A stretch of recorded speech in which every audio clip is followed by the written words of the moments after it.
Well, Mr. Speaker, it's always an honor to be in this place and speak on behalf of the amazing people of North Island Powell River. And I do want to start by recognizing that I will be sharing my time with the member from Vancouver East. And I want to also give a special thank you to the NDP Indigenous caucus, the member from Winnipeg Centre, the member from Edmonton Griesbach, and of course the amazing member from Nunavut, for their tremendous work on making sure that we keep having these discussions. But I also want to call on all members of this place to remember that this is not an Indigenous issue. This is a Canadian issue. Canada was created on a line of colonization, on genocide, and we continue to see this repeated in our system because it is the foundation of our system. And until Canada owns that and understands what that means, we're not going to see the changes that we need to see. So we're here tonight to talk about the fact that Indigenous Services Canada is making some significant cuts. And Mr. Speaker, I represent a significant amount of Indigenous people in my riding, and I'm very grateful to them. They educate me all the time. And, you know, when I was thinking about this, a few nations came to mind. I thought about a Hadisat who called for a state of emergency because of the amount of deaths that they were having in their small community. They noted that they were seeing significant drug overdoses, and a large part of the deaths in their community were directly related to a lack of supports and a lack of programming that they desperately need in their area. So they have done a tremendous amount of work to bring forward plans both to the provincial and to the federal government to start to address those issues.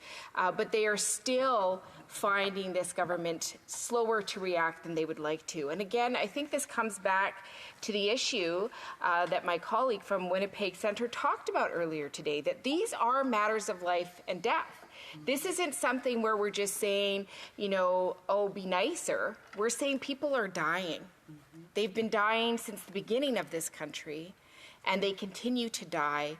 And when we know that it is a particular group, and we know in this place that it is the Indigenous people in this country that continue to be having the highest rates of suicide across this country, that is enough for a significant call to action that we are just not seeing the intensity that it needs to be responded to. I think of Kayukit Chekalset, who I went to meet with very recently, Mr. Speaker, a very remote community doing some tremendous work, and they talked about the infrastructure gaps. They talked about how they're moving towards economic development, but those infrastructure gaps keep being a burden to them to be able to take that next step. They also talked about the fact as a remote community, they don't see those first responder services, and they still haven't seen this federal government stand up and say, yes, we're going to be part of moving forward so that your independence is something that is equal to every other community across this country that isn't Indigenous. So this is really about basic human rights. I think of the Zawadenu who live in another remote community in Kingham Inlet, and they don't have a road to get to safety. So, Mr. Speaker, if there's a storm out there, they all have to go to the school and wait for helicopters to pick them up. When you're taking that many people in some hazardous weather, that is not a good solution. But they do not get the support they need to make sure that road is there. And they're not seeing the federal government step up and make it a priority. Like human safety shouldn't be a priority. And then I think of the Namgis Nation that is doing some tremendous work around language. They've created a language hub. They're actually talking about how they can bring children into the circle and start them in their own language first so that it is just who they are as they grow up. But they need the resources. In fact, every single nation that I just mentioned here have talked to me about language, about the fact that they are doing everything they can to fix it, and they still don't see those supports. So, Mr. Speaker, in closing, I just want to say, you know, many years ago, my husband, who went to residential school, made a mask for my son's school, and it was called The Indian and the Child. It was a transformation mask, and I hope people understand what a transformation mask is. And on the outside, he had a white face covering a beautiful Indigenous face inside. This history is today. My son stood there with his uncle holding that mask for the rest of his school to look at because he knew that he was the first generation of his family not to go to residential school. This is happening today. and we need to make it right. And seeing cuts in this country means that we'll continue to see this genocide, and they must be held accountable, as every government of Canada must be held accountable. Thank you. Questions and comments? Question et commentaire. The honourable member for Windsor West. Sorry, we'll try that again. London West. Thank you, Mr. Speaker. I would like to thank the honourable colleague on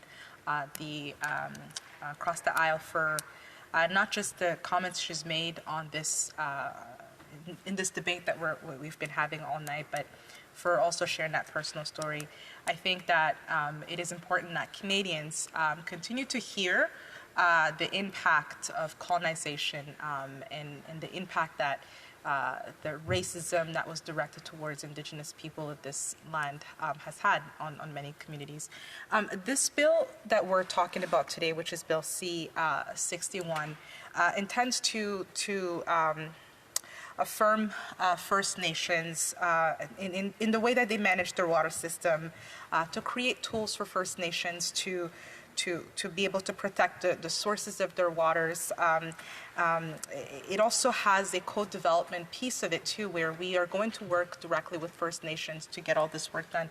But I think it's also important that we continue to collaborate, not just within the communities and the First Nations, as well as every levels of governments and everybody in this House. Maybe if my colleague could comment a little bit more on that. Thank you, Mr. Speaker. The honourable member for North Island, Powell River.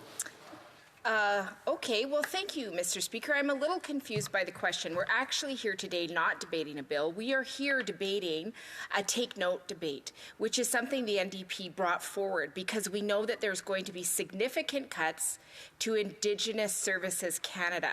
And so, yes, I will always work for clean water. I'm happy to talk about the nations in my riding that still struggle with clean water because of the systems that continue to oppress.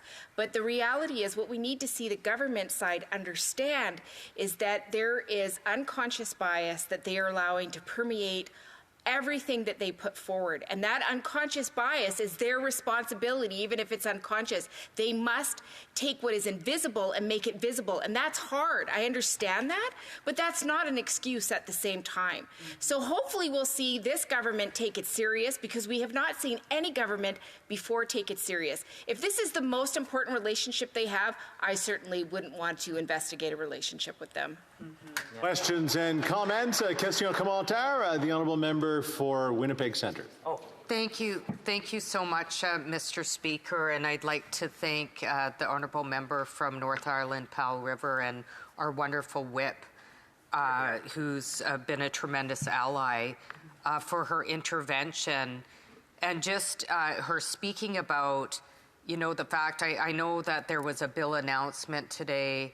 I find it, I have to be honest, absolutely bizarre that we're celebrating only 26 boil water advisories when all the wealth and riches and most of the pollution that's happening to water is on the backs of Indigenous people and resource extraction in this country. Yet, this government is patting themselves on the back, at the same time violating human rights, has a million excuses. And we're talking about life and death matters today. And there doesn't really seem to be interest in this place when we're talking about life and death matters. It certainly tells me that this is not the most important relationship, as the Prime Minister asserted. And I'm wondering what the honourable colleague thinks about the $7.6 billion that will be cut over time, what that will look like in her community of North Island, Powell River. Thank you, Mr. Speaker. The honourable member for North Island, Powell River. Well, thank you so much, Mr. Speaker, and I thank the member for her question. And I think the impact will be actually devastating. I think of one chief in my riding from Hamathko who spoke about the fact that there's a bridge in their community where they've lost one life of a young person, and another young person made an attempt. And they now really watch that bridge to make sure that their children don't hang themselves from it. These are real life truths. And it's hard to figure out how you're going to fight one day for your Indigenous rights, fight the next day for basic human rights for your people, fight to keep someone alive, when those are the options on your table every day as a leader of an Indigenous community. So the complexity of that needs to be recognized, and I encourage all members to spend time in Indigenous communities so they can better understand that reality.